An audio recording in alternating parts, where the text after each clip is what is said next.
10 University Day celebration, and we are ending off on a high note with Dr. Richard Munang from the United Nations Environmental Program at the Africa Office.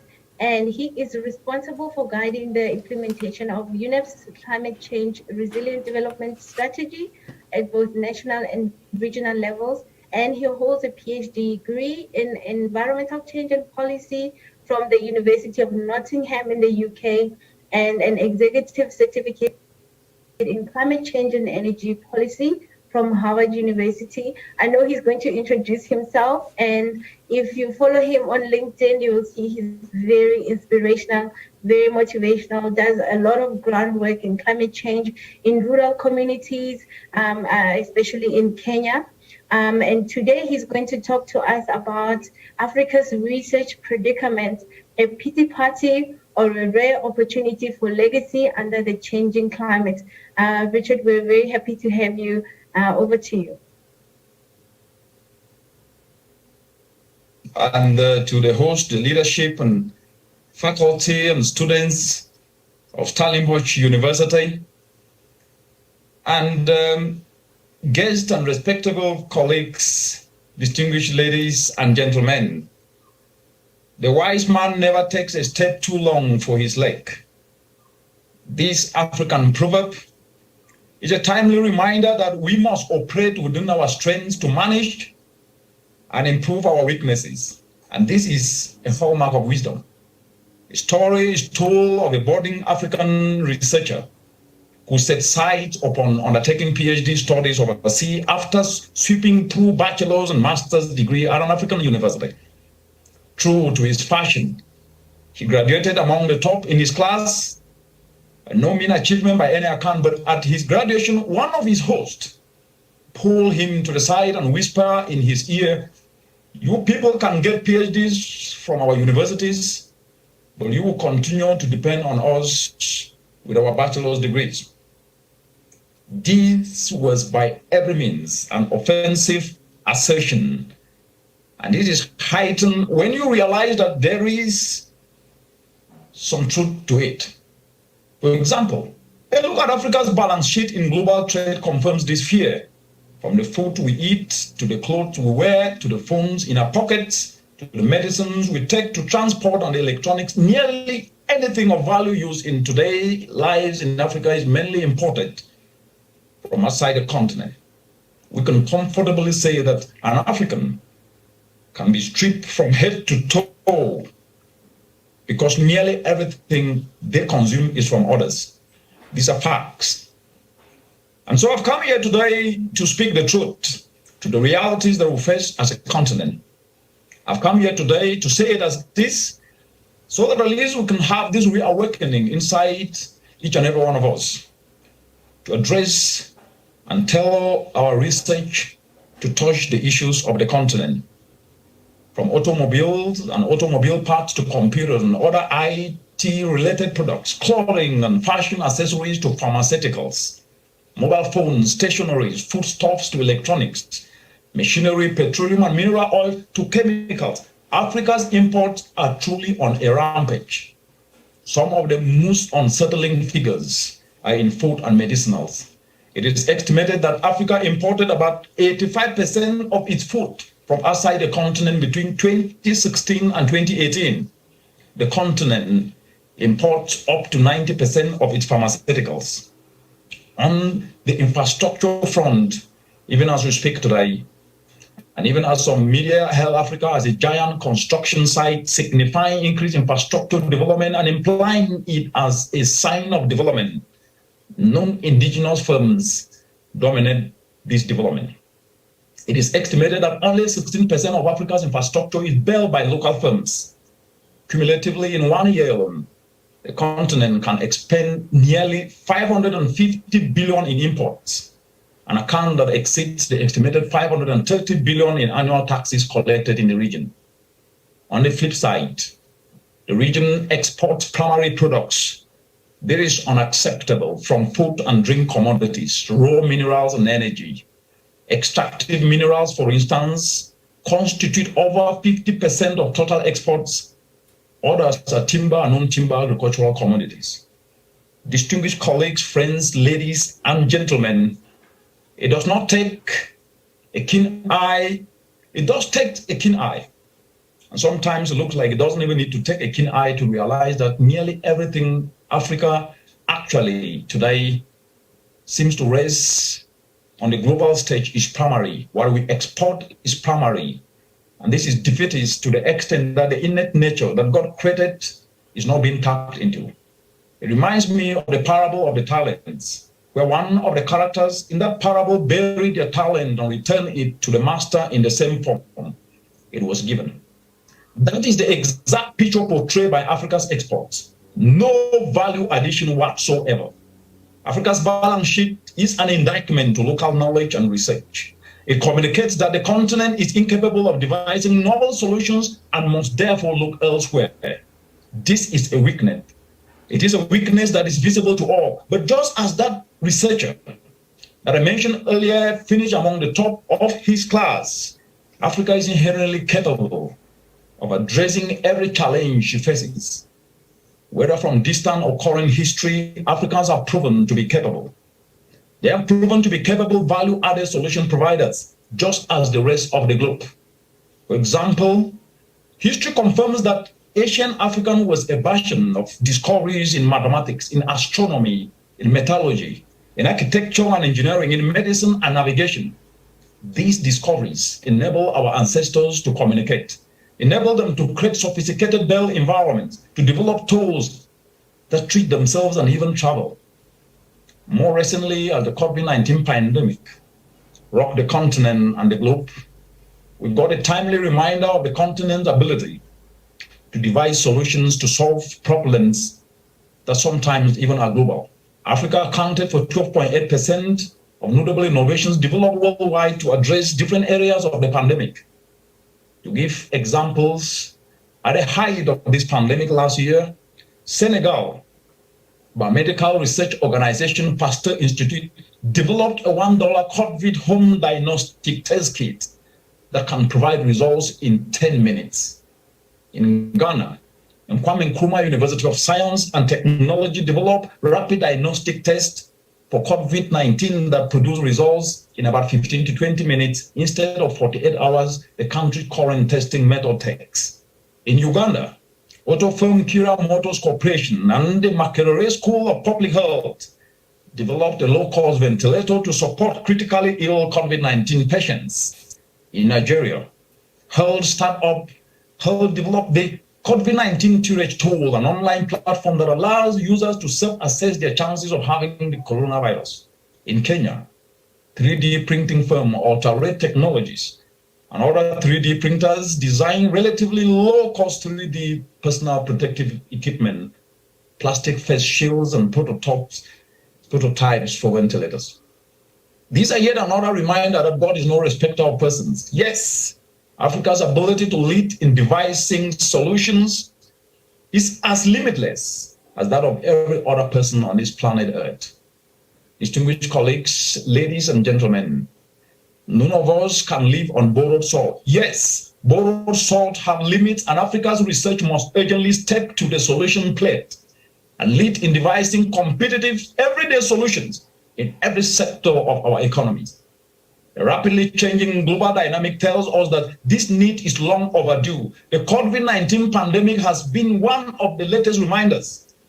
While Africa needed about 100 billion in emergency stimulus to buffer our economies, it could only watch helplessly from the sidelines as traditional partners retreated to buffer the economies with trillions in stimulus packages.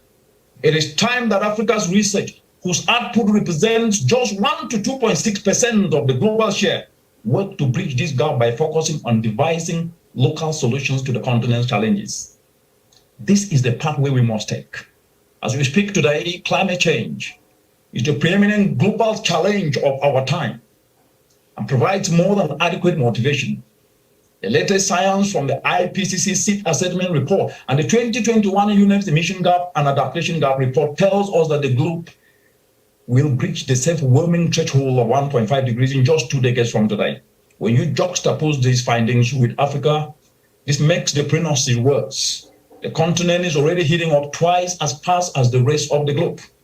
which means that risk severity will only escalate in the continent. And with this, the escalation of socioeconomic misery that is already at breaking point is guaranteed. This portends more bad news for the region's food insecurity, where 257 million people go to bed hungry. More bad news for the 60 million children that are malnourished, costing the continent between 1.9% to 16% of its GDP. More bad news for the unemployed over 12 million youth that are getting into the labor market and needing jobs each and every year but getting disenfranchised. More bad news for the GDP, where a drop of up to 15% initially forecasted to occur in 9 years will move much closer to the present. To a surge in vector-borne diseases like malaria, where Africa already carries up to 93% of annual global malaria deaths. To increasing floods risk, where flooding costs the continent between 10 billion to 9% of GDP in destroying infrastructure. These realities are with us, and therefore must move from talk to action. Distinguished colleagues, ladies and gentlemen, this motivation is from a threats perspective and also a solutions dimension. Climate action can be a source of practical, affordable solutions to the mainstream of Africa's economies. You as researchers have a golden opportunity to increase the contribution of Africa's research to the globe by focusing on how climate action can provide formidable solutions.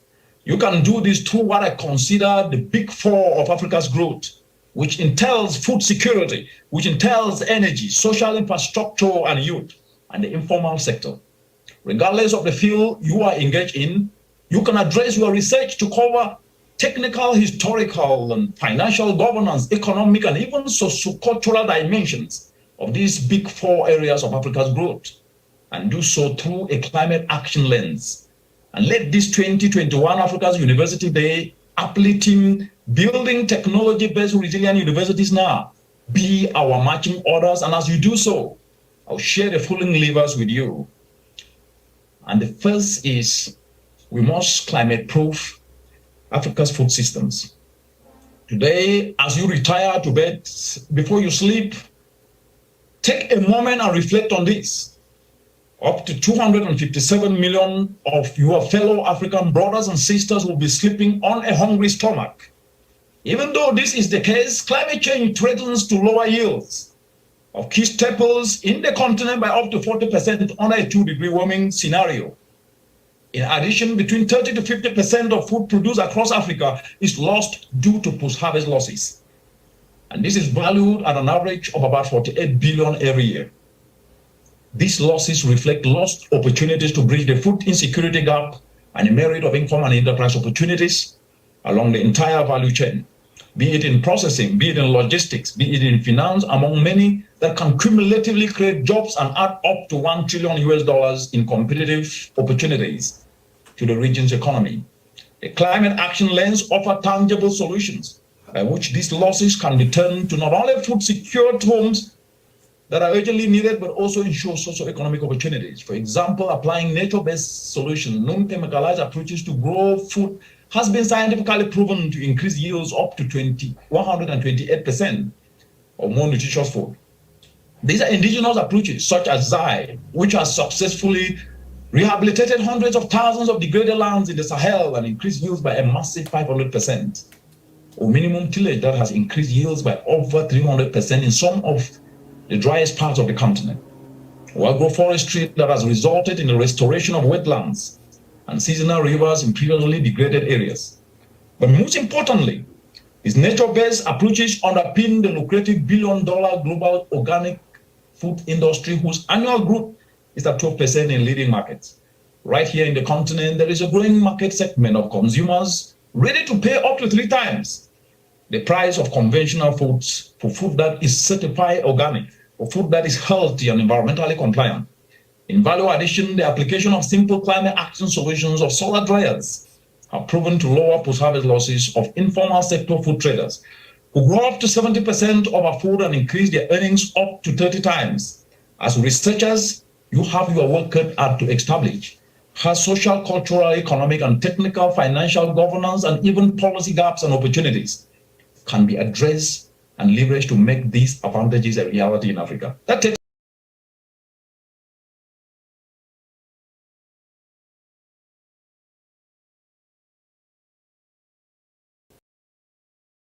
which is climate-proofing energy. An estimated up to 580 to 620 Africans, our brothers and sisters, are energy impoverished. Paradoxically, in a continent that have 365 days of sunshine, what is wrong with us? We must think out of the box. The time for talk is over. Talk sometimes is okay, but action is sweeter.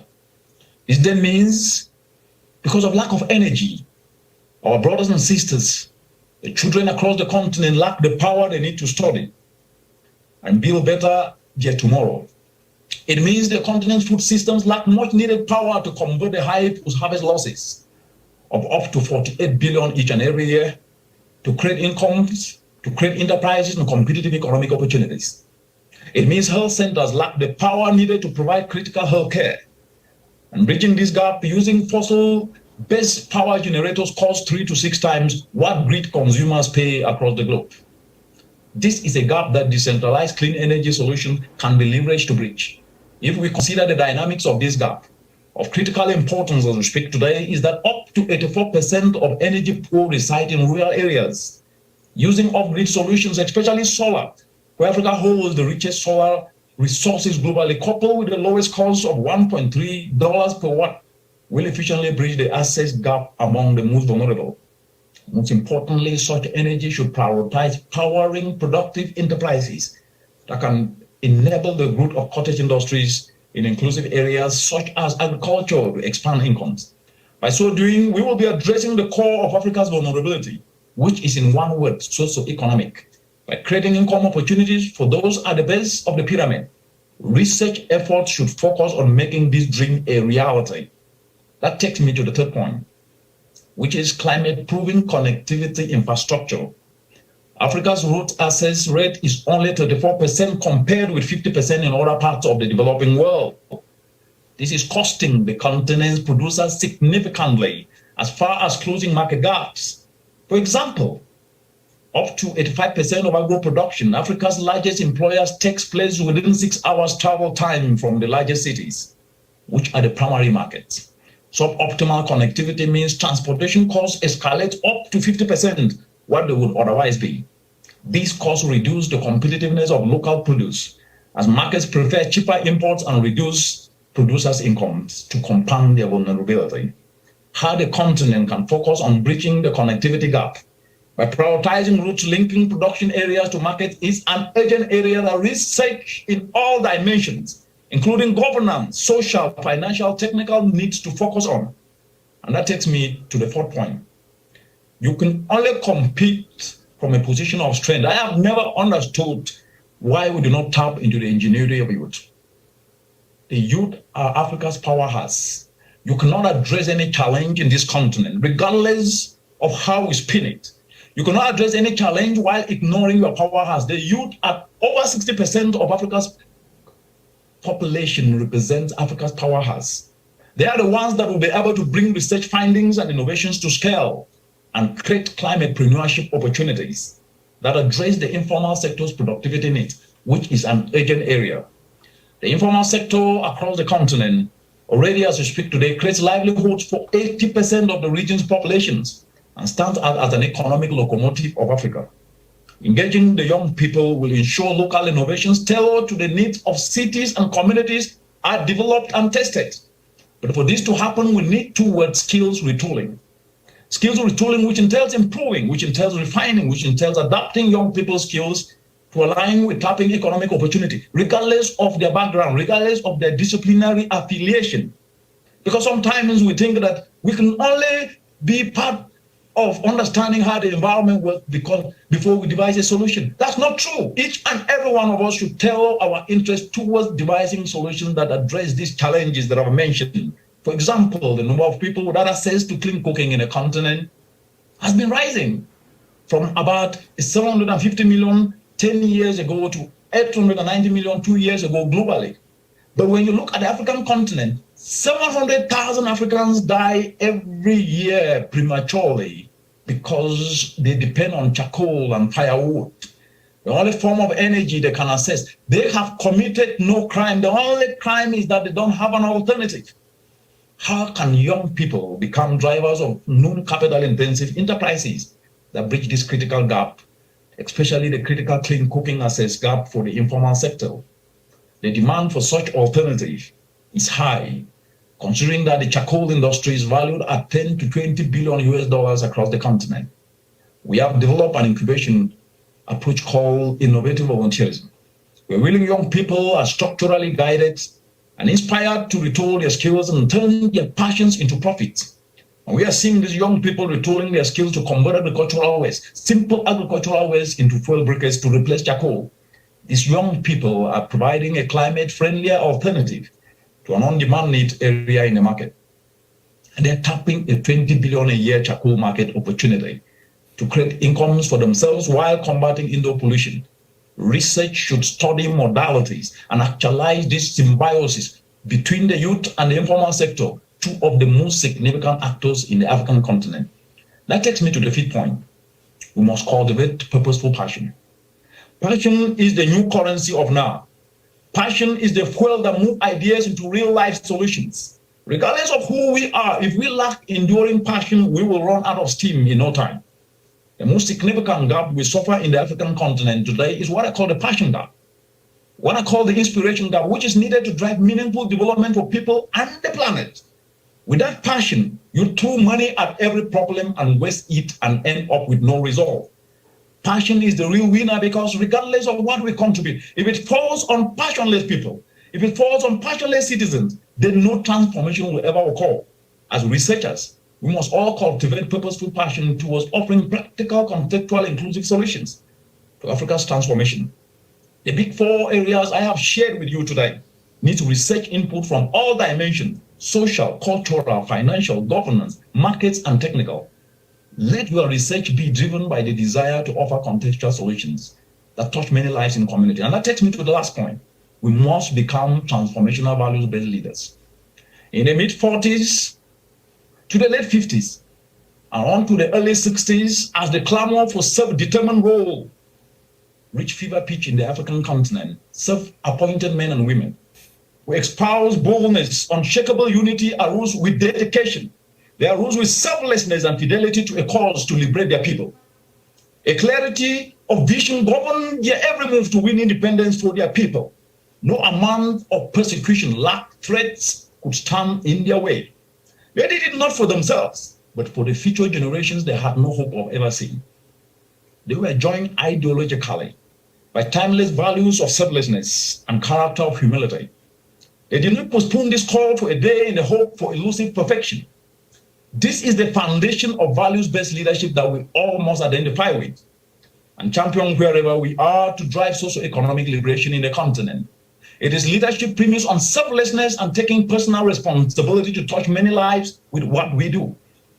Today, we urgently need tailored research, which stands out as the master key to drive socio-economic liberation and resilience in the continent. In the circles of life, it happens that a unique challenge beholds or befalls one generation. That challenge of our time is climate change. This climate change is the challenge of our generation, and we can seize the opportunity through research to influence policy and investments that touch many lives. It is my sincere hope that you will carry on the baton from here and surmount the continent's weaknesses by turning them into strength as we put poverty on the run and prosperity into the cockpit of progress. Thank you. Thank you so much, Richard. Thank you so much for your inspirational talk and for encouraging us to be the change makers, to take up the baton so that we can create a better future for our generations that we will not live long to see, and that the former generations have left us also to make the changes and the needed changes that they couldn't make at the time, so we can correct their mistakes through our policies, through our education, through our advocacy and speaking about change and grassroots level community development.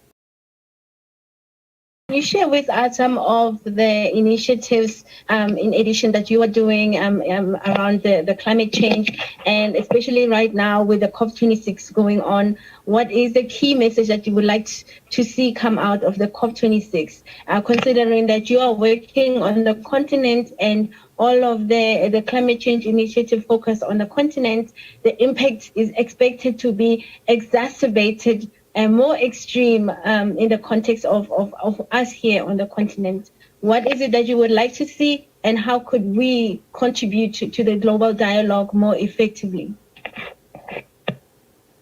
Thank you very much, Pelisa, for that question. The reality is that Africa is a leader when it comes to climate change.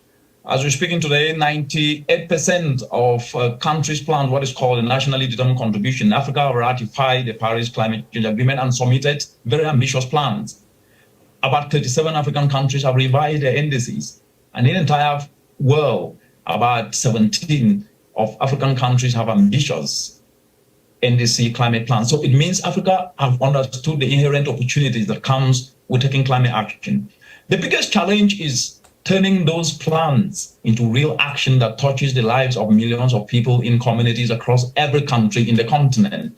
And so what COP26 is to do is building on what Africa has shown, a negligible emitter, a vulnerable continent, but still have mustered the courage to be able to put in place ambitious plans to then be able to reduce the changing climate, should be an inspiration for the world to be able to ratchet up the ambition. Because as shown by the UNEP emissions gap report, the world is supposed to actually be able to every year between now and 2030 cut emissions by 55%.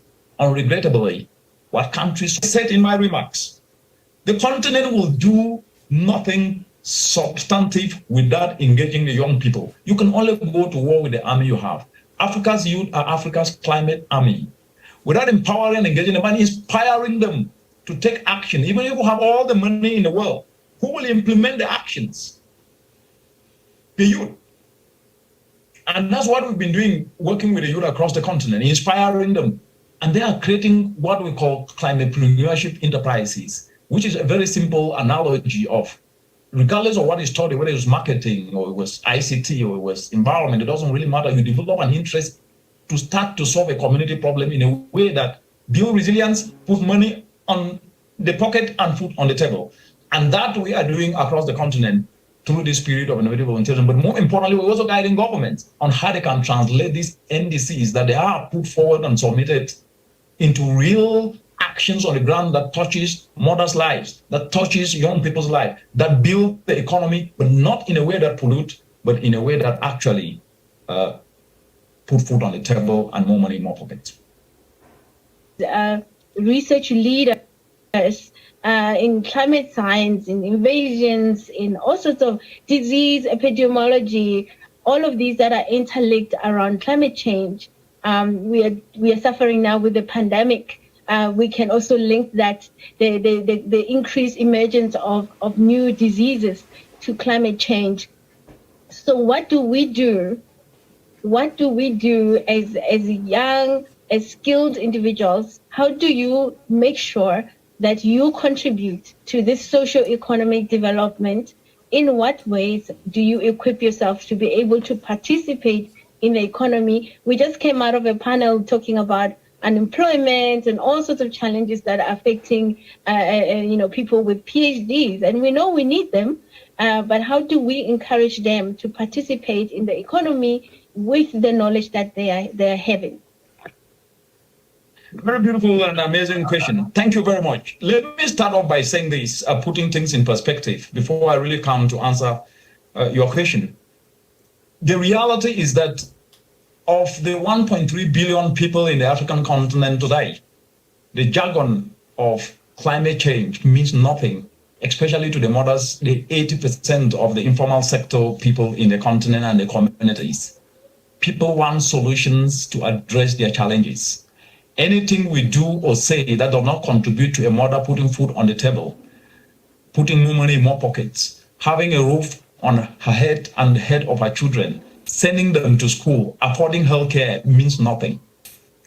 That then, what does this then mean? Africa needs new knowledge. We do not need to recycle knowledge. And what does new knowledge do? It informs direction and create opportunities and create innovations. What this then means is that we must identify the gaps and devise solutions that are tailored to the realities of a continent and to the realities of the millions of people who are at the bottom of the pyramid. Anything less than that will be good in terms of talk, but not necessarily meaning anything when it comes to action. And that's where we felt. As a PhD, 10 years ago, I got my PhD. 2009 to now, that's about 11 years. What I learned is that it is not just what you study that matters. What makes the difference is that inner burning fire in you called passion, to do that which touch many people's lives. And so your PhD should be a tool to make a difference in someone else's life. It's not just about publish or perish. Of course, we publish. I've written a lot, about 500 articles and scientific papers. But at the end of the day, the best that you can do in that writing is about what has been done to touch a mother's life in a village. I believe in applied research. So your PhD research should be about solutions that then help inform you telling a story that have already impacted life and how it can be brought to scale. That takes me to the second point, which is very, very critical, which you mentioned, Palesa, entrepreneurship. Yes, everybody talks about Africa today. The solutions of Africa, yes, we talk about them. But who leads those solutions? Do we lead them? Where is the new knowledge coming from? Are we the ones generating the knowledge? You cannot tell me that you have a beautiful space when you have not occupied that space. And that is why we need 4 fundamental principles. We need to be like a lion that actually understand our territory. Do we understand our territory? Africa's socioeconomic base is weak and have challenges, and those challenges are disguised opportunities. The second, we need to have the vision of an eagle that can see 3 kilometers away. What's our vision? To see the challenges that we face and see them as disguised opportunities and start to develop those solutions. The third is that we need discipline.